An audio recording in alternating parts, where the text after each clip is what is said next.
Hello, everyone, and welcome. I'm so excited to see you. I'm Dr. Tina, and today I'm going to talk about a little bit about how to raise confident children. So, how to raise confident children, there is actually a few things that you need to take into account. First, that if your child is between 0 to 7 years old, you need to know that you are their superhero and you are their role model. So whatever they do, whatever is that they observe, and they put everything you do, how you problem solve, how you think, how you behave, if you are a happy person, they take everything and put it on autopilot of their subconsciousness. That means that you are directly creating the way they're going to think, the way they're going to behave, and the way they're going to view and experience life as adults. Because whatever is in our subconsciousness becomes the reality. So you need to become the best possible version of yourself. You need to start growing into your deepest, unlimited, authentic potential, which we all have. I see you, I see this brilliance in you, and it's time for you to get unleashed, and I'm here to help. And another thing is how to raise confident children.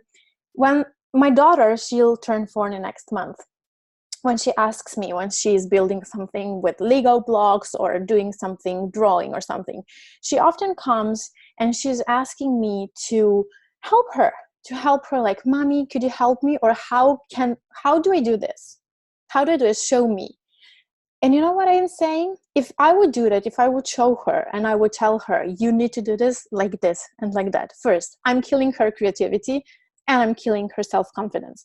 Because when do we become self-confident? It's not that there are any people out there, children or adults, that they are confident by default. We are not. What you are is, let's say, unconfident by default. But when and how do you become confident? Whenever you finish something for the first time. Like every time when you do something for the first time, there is fear, there is resistance, there is this fear of something unknowing, fear if you will be subconscious fear, if you're going to, how to do this. And when you do things, when you push through resistance, when you finish something for the first time, you become confident, and you are now confident that you can do this. And this is how confidence is built. So whenever she would ask me to show her how it is done, I would go, honey, I know that you have this wonderful, brilliant, and amazing idea how you want this to look like, how you want to build this. So show me, and I'm going to be here, and I'm going to support you if you're going to need support. And you know what? She is then falling into this free play of her creation, and she's creating masterpieces. I would never come to such an amazing creative idea as she's doing. So therefore, here, when she's doing it for the first time or the second or the third time, I'm boosting her self-confidence, because now she's confident that she knows how to do things.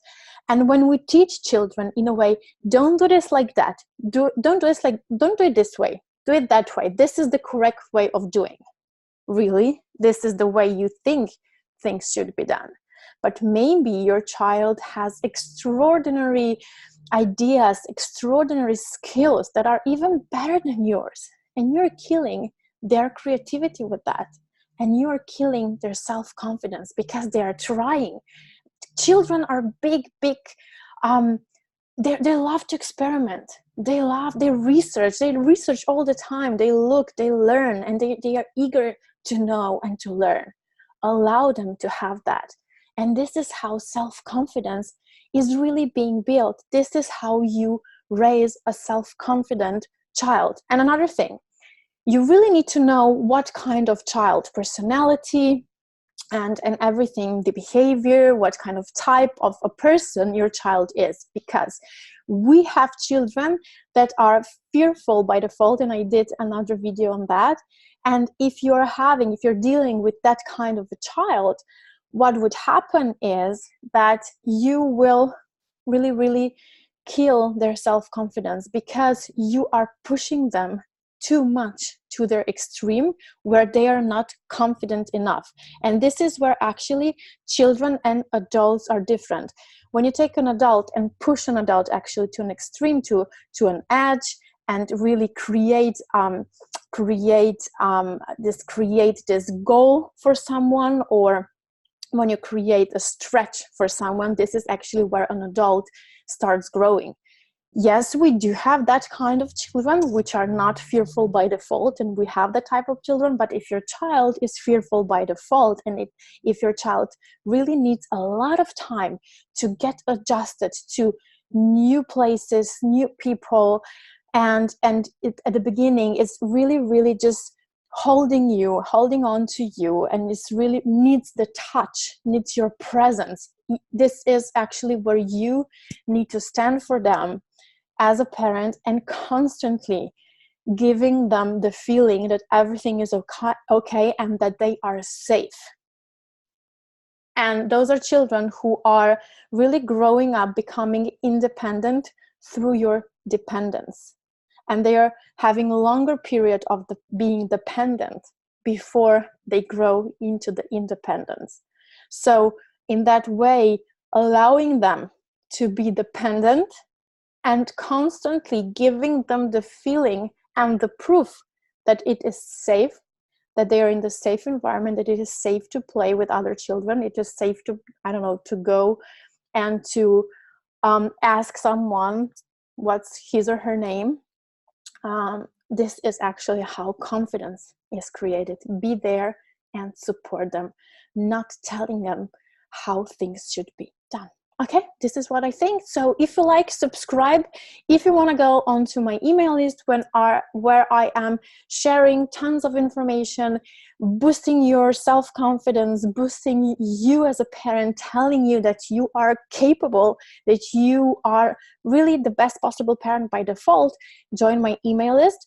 And there's going to be in the description below, you're going to see the link to my email list, and you can enter. Share if you like, subscribe, and stay tuned. Bye-bye.